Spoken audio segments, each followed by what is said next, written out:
Life is strange, and at times it can be very surreal, and it can be full of beauty and wonder, and at times fear. And there was a filmmaker and an artist who encapsulated and represented all of these aspects of life in an unbelievably unique and one of a kind fashion, who will never be forgotten, who has left behind a legacy that will absolutely 100% stand the test of time. And that artist and that filmmaker and that creator was David Lynch. In honor of David Lynch's recent passing, and in honor of the impact that he has left on the cinematic landscape, I wanted to make a video just reminiscing and looking back at David's career and his life, and remembering David Lynch. Now, David Lynch is one of those rare filmmakers who didn't really make that many films. If you look at his filmography, he directed 1, 2, 3, 4, 5, 6, 7, 8, 9, 10. He only directed 10 feature films. There are a ton of directors out there who have directed twice as much when it comes to their filmography versus David. Honestly, even like 3 times, maybe even 4 times as much. But the impact that they have had on the industry and on the realm of creativity is nowhere even close. And that just shows you how talented and how tremendous of a creator and a filmmaker David was.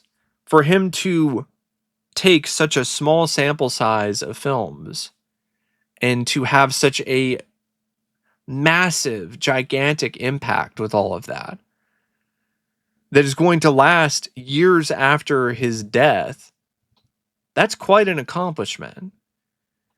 And yes, of course, he also has his television work, which he's also very well known for. Twin Peaks, which is one of the greatest television shows ever made. And The Return, I didn't necessarily like as much as like the first season of Twin Peaks, but it was still good. Still a nice surreal trip that was well worth watching, and was definitely something that I'm really glad that David got to make. In a lot of ways, that is his swan song, and I think it was a pretty fitting swan song for him. And he did some other TV work on the air, Hotel Room, did some other project called Rabbits. But he not only made an enormous impact in the realm of cinema, but he also made an equally as big impact in the realm of television. That is just unheard of for a filmmaker to have that much of an impact in 2 different mediums. Uh, he is just an absolute genius, and just an unbelievably creative force of nature. At least he was. And he definitely um, showcases that in every film and every show that he's been a part of, and everything that he did. Like, he was a musician. He was really into, playing his guitar, and he did a lot of stuff like that, and he loved a lot of bands, and listened to a lot of albums. Like, there's a photo of him with a 9 Inch Nails album in his hand. He was that kind of guy who just really liked what people created, whether it was music, whether it was art, whether it was films. He was even quoted saying that if you create something, you've got my respect. Um, and I don't think that's the exact quote, but it was something along those lines. If you create, I respect you, I appreciate you.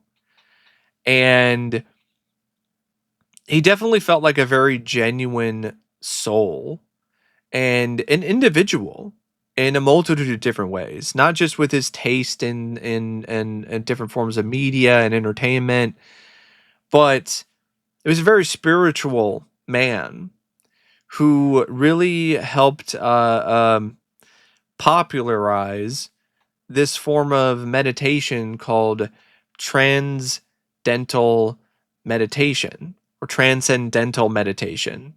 That's actually what it is. My bad.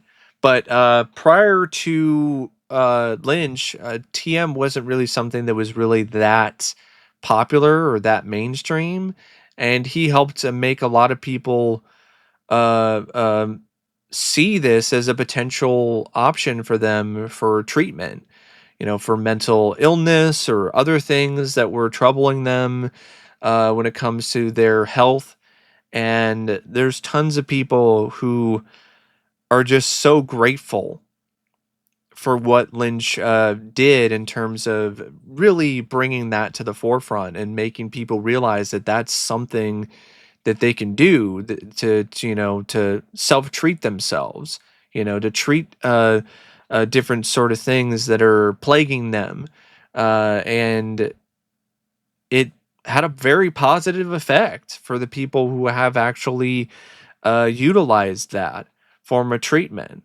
And that's another way that he was able to make an incredible impact on this world through TM and just really making that something that is not only a viable way to treat illness or treat yourself or, open your mind without the usage of drugs or some other things. And I'm not trying to say that that's unacceptable either.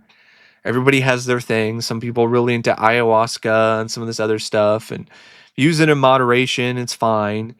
But this is a different way to open yourself up and really look inside yourself and also heal yourself. And I think that's a really cool thing. Like, I've never tried it, but I know that David really recommended a lot of people that he talked to, even his fans, to give it a shot, give it a try sometime.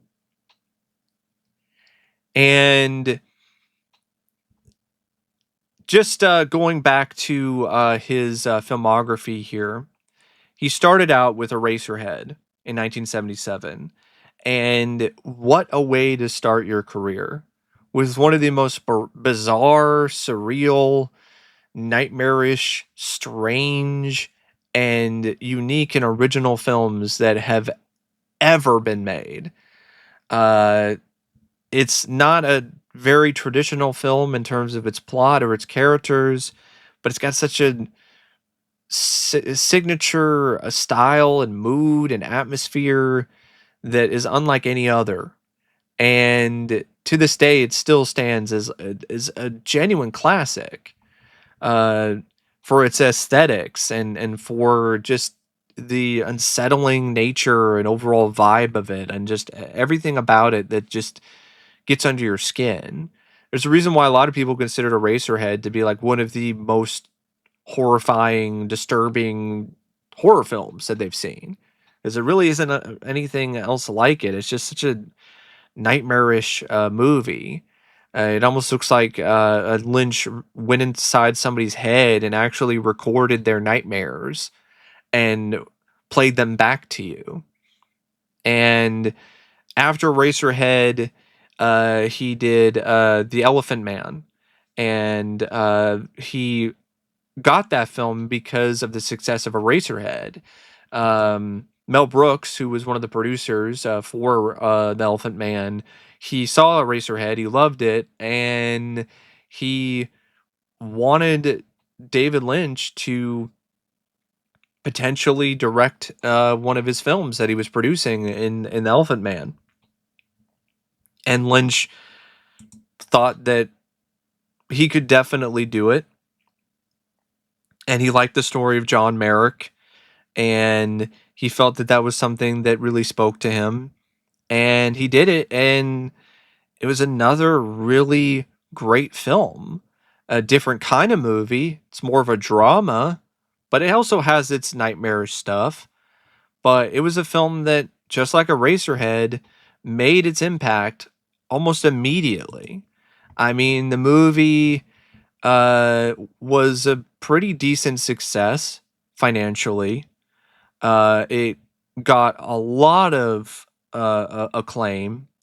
It got 8 Academy Award nominations, including Best Picture, Best Adapted Screenplay, and it was widely praised for its makeup effects and the black and white photography and Lynch's work in the film. And it's a very tragic, very somber movie, but it's definitely a film that sticks with you. I would say out of a lot of dramas that I've seen, The Elephant Man is a film that really does uh, grab a hold of me. Like whenever I watch that movie, it's very captivating despite its long runtime. I get drawn into it, and emotionally, it really digs at me. Like it's the kind of film where you watch it and by the time that it's over, you definitely feel it's weight on your soul, so to speak. And that's a sign of a good film, a great film actually, that it can really affect you so much emotionally and right to your core. In 1984, he did his first attempt at a big budget studio film in Dune. And Dune was the first film I ever saw directed by David.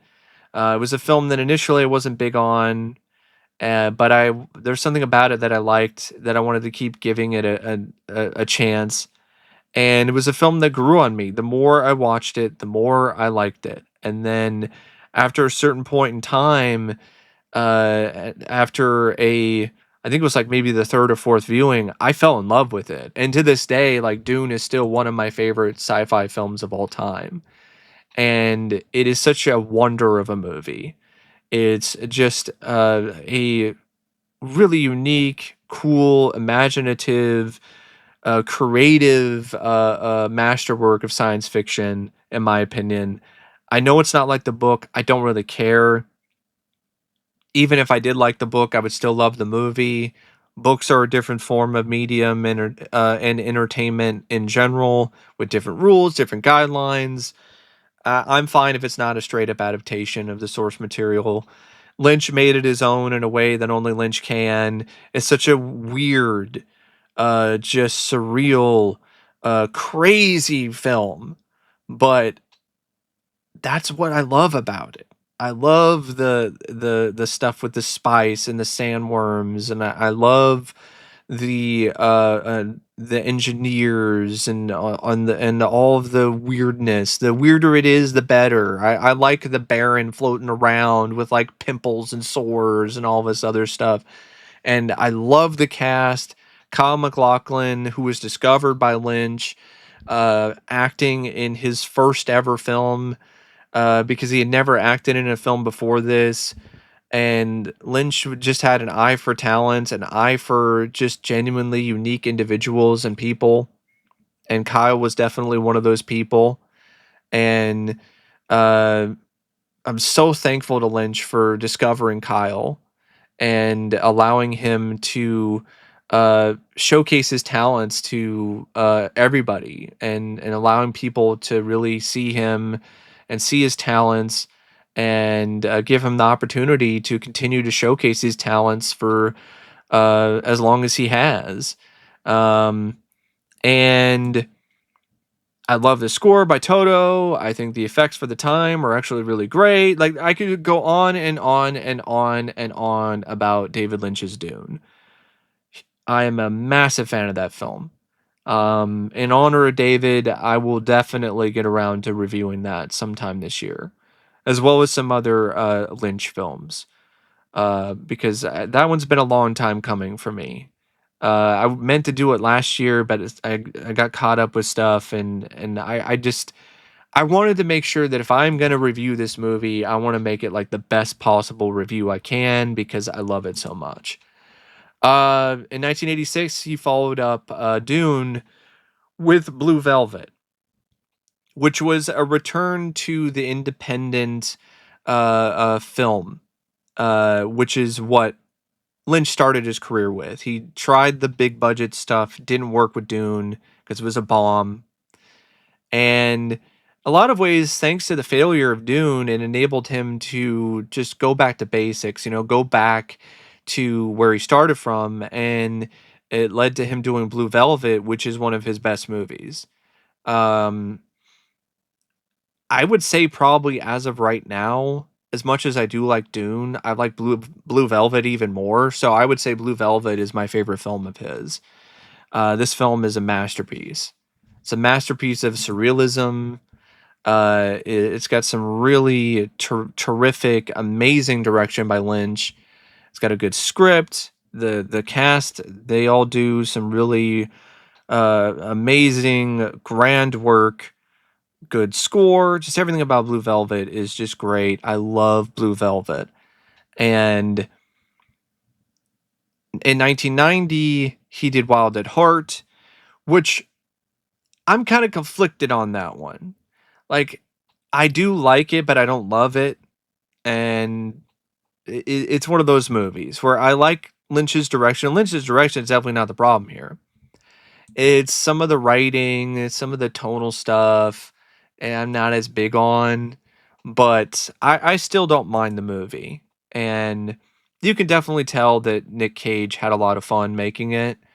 And Nick actually wrote something on his social media in reference to David's passing.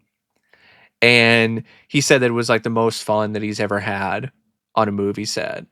And I can see that. And I think in a lot of ways Nick and David are kindred souls, kindred spirits. They're the kind of people who are just very creative, very wild. They tell it like it is. They're very open to a lot of things. And so I think Nick and David were a really wild pair, but a very fitting pair. And honestly, I would have loved to have seen them work together again, especially during the period of Nick Cage's career right now, where he's having a bit of a renaissance doing these very strange and surreal projects. In 1992, he did Twin Peaks Fire Walk with Me. Um, it's another one that I think is definitely an acquired taste, a lot like the show, but this one even more so because it's very tonally different than the show. But I liked it. I can see why some people aren't big on it though, but I did like it though.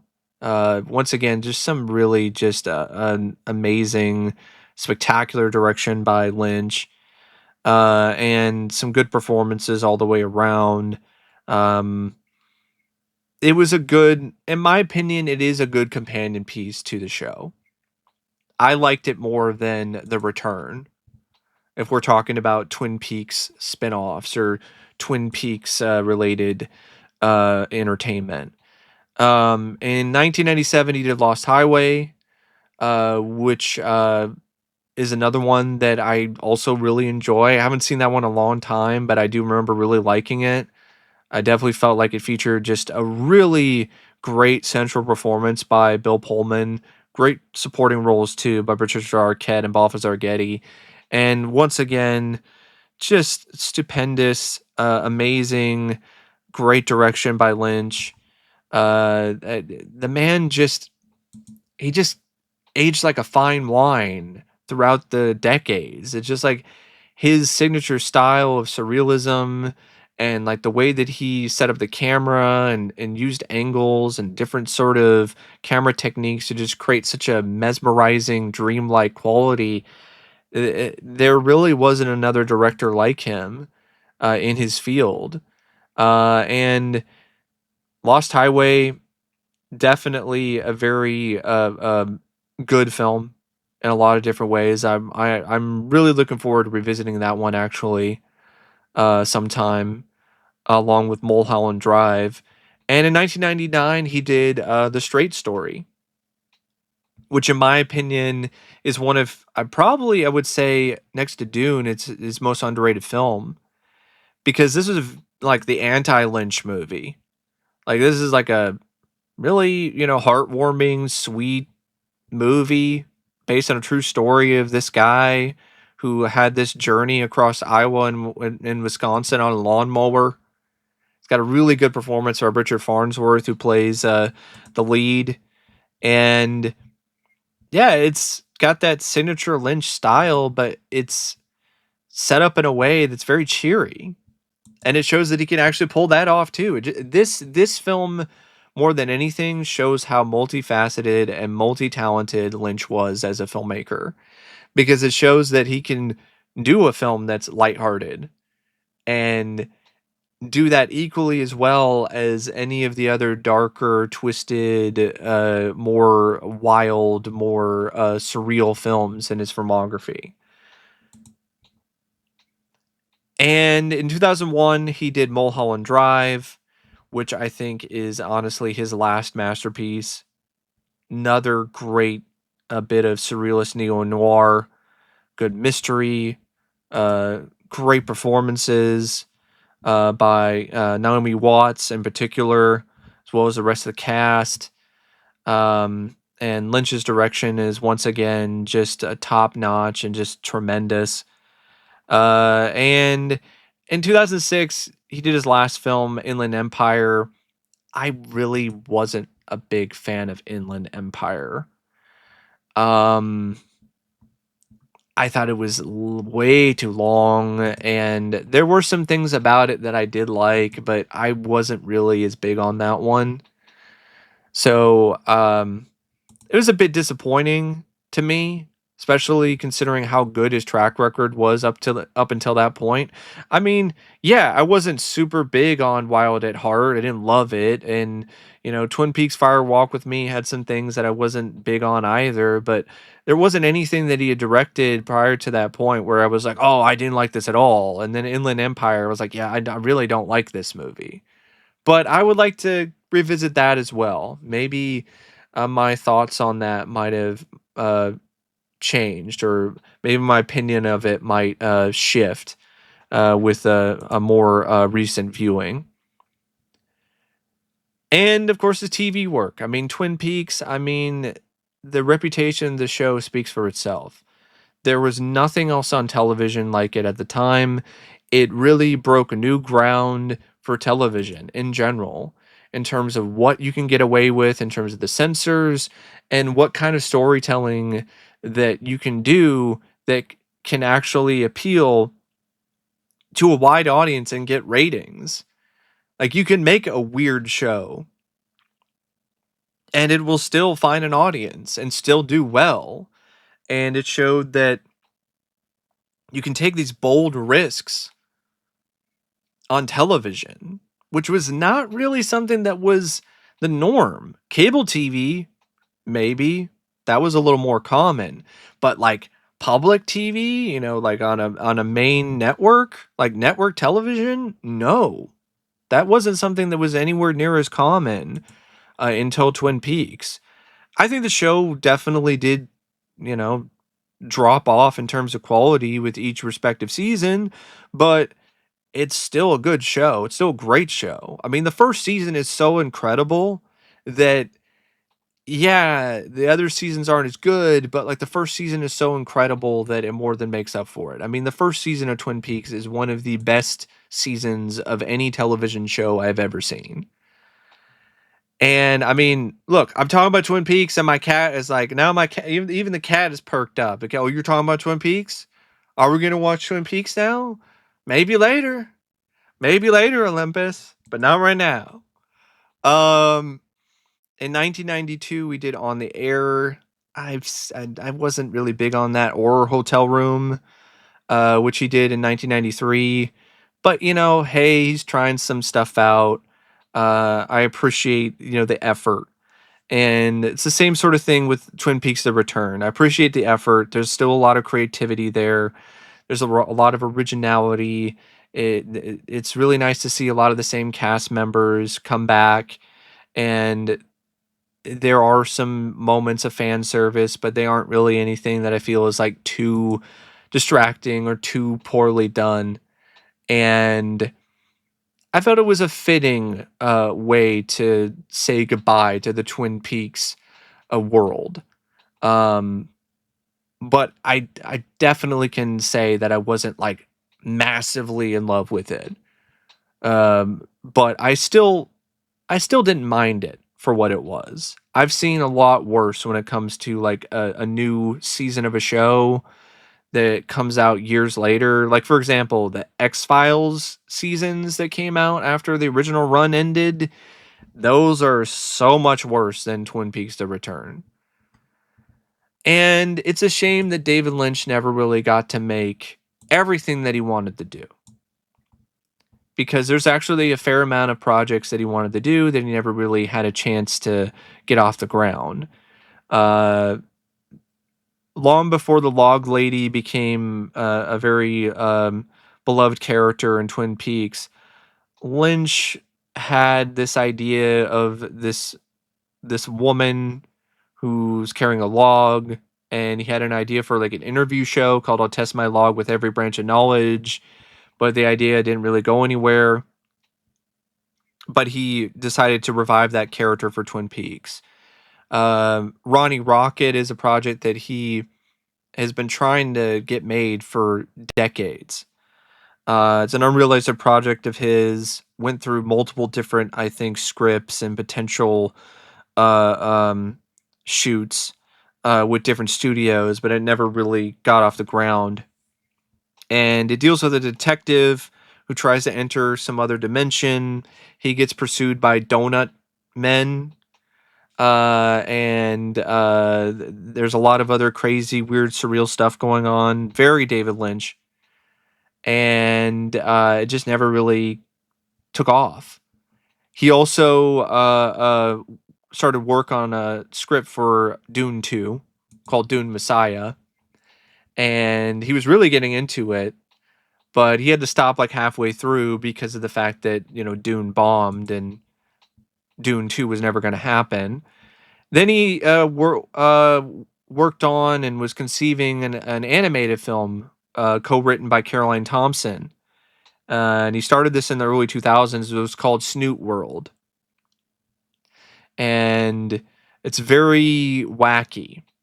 And this is a quote from David. He says, "The Snoots are these tiny creatures who have a ritual transition at aged 8, at which time they get tinier and then they're sent away for a year, so they are protected. The world goes into chaos and the Snoot hero of the story disappears into the carpet and his family can't find him. He enters a crazy, magnificent world." And apparently he pitched this to Netflix, and Netflix basically told him, no, we're not going to do that. And there was actually more than one project that he was trying to get made with Netflix, and Netflix just passed on it. And that's really a shame, because this is what was going on during the last years of Lynch's life, before he became stricken with emphysema, and became so sick that he couldn't even necessarily leave his home or do that much. And he he made these pitches and Netflix was like, nah, pass. I'm like, all this other stuff that you made, all this other uncreative garbage that you allowed to get made and not Lynch and his work is really, really aggravating, to be honest.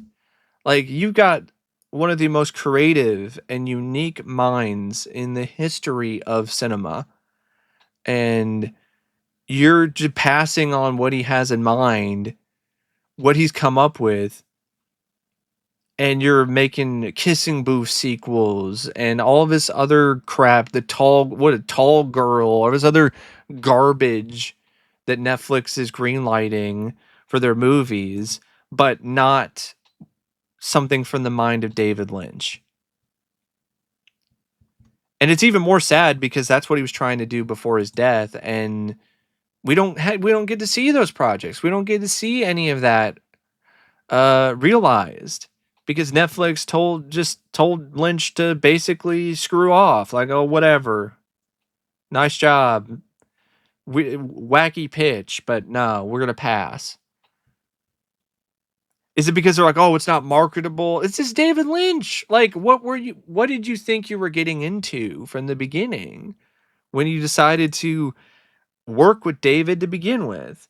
Because yeah, I was trying to work on this other project called Unrecorded Night / Wisteria, and it was going to be a a mini series for Netflix. It was going to have like an $85 million budget. He even had the same cinematographer from Lost Highway and Mulholland Drive as a lensman. He was looking for, an actress with dark hair, and COVID kind of screwed some stuff up, and there were some other things that threw a wrench into it, and then it just never really got made. It was another thing that I think Netflix just basically quit on. Um, there was a film called One Saliva Bubble, which was written with Mark Frost, and was about a chain reaction caused by a saliva bubble being, spat into a nuclear reactor. And Steve Martin and Martin Short were rumored to star in it, but then Dino De Laurentiis' company went bankrupt, and then the movie never got made. That would have been wild. That would have been crazy. A David Lynch film starring Steve Martin and Martin Short. I would have loved to have seen that. There was another Twin Peaks spinoff with Audrey that didn't really go anywhere. Lynch was thinking about doing a biopic about blues musician Robert Johnson, but that also didn't really coalesce into anything. He worked on a script for The Metamorphosis based on Franz Kafka's novel, but he just didn't really feel like he could make it work with the limitations of effects at the time. Um, he also was attached to Red Dragon when it was going to be called Red Dragon in the 80s, but then Michael Mann got it, and then it became Manhunter. And there was some other thing he worked on in the late 80s based on an old mystery novel called You Play the Black and Red comes up. And that didn't really come up any further than just the design, the initial creative process. So, you know, there were some projects that Lynch wasn't really able to get made, and that's a shame, especially his later Netflix stuff. I think Netflix should have just let him just let him do it, let him create, let him work his magic. But nope, didn't happen. But I can't really think of anyone else to really represent and to provide a really heartfelt tribute to David and his legacy and everything that he represented than Kyle, Kyle MacLachlan, who made a very wonderful post on his social media um, talking about David and providing a tribute to him. And here's what he said. This is a quote from him. I'm not going to say the entire thing. This is very personal, and I don't want to take that away from of Kyle. But this is straight from the heart from Kyle. David was in tune with the universe and his own imagination on a level that seemed to be the best version of human. He was not interested in answers because he understood that questions are the drive that make us who we are. They are our breath. And I think that is just perfect. Such a perfect way to represent David. Uh, and the kind of person that he was and the kind of creations that he brought to this world. Oh, and I got one more thing. This is a quote from David himself. It's actually some pretty good advice. Focus on the donut, not the hole. Thank you, David. Thank you for your really wonderful, brilliant, imaginative, surreal works of art. And may you rest in peace.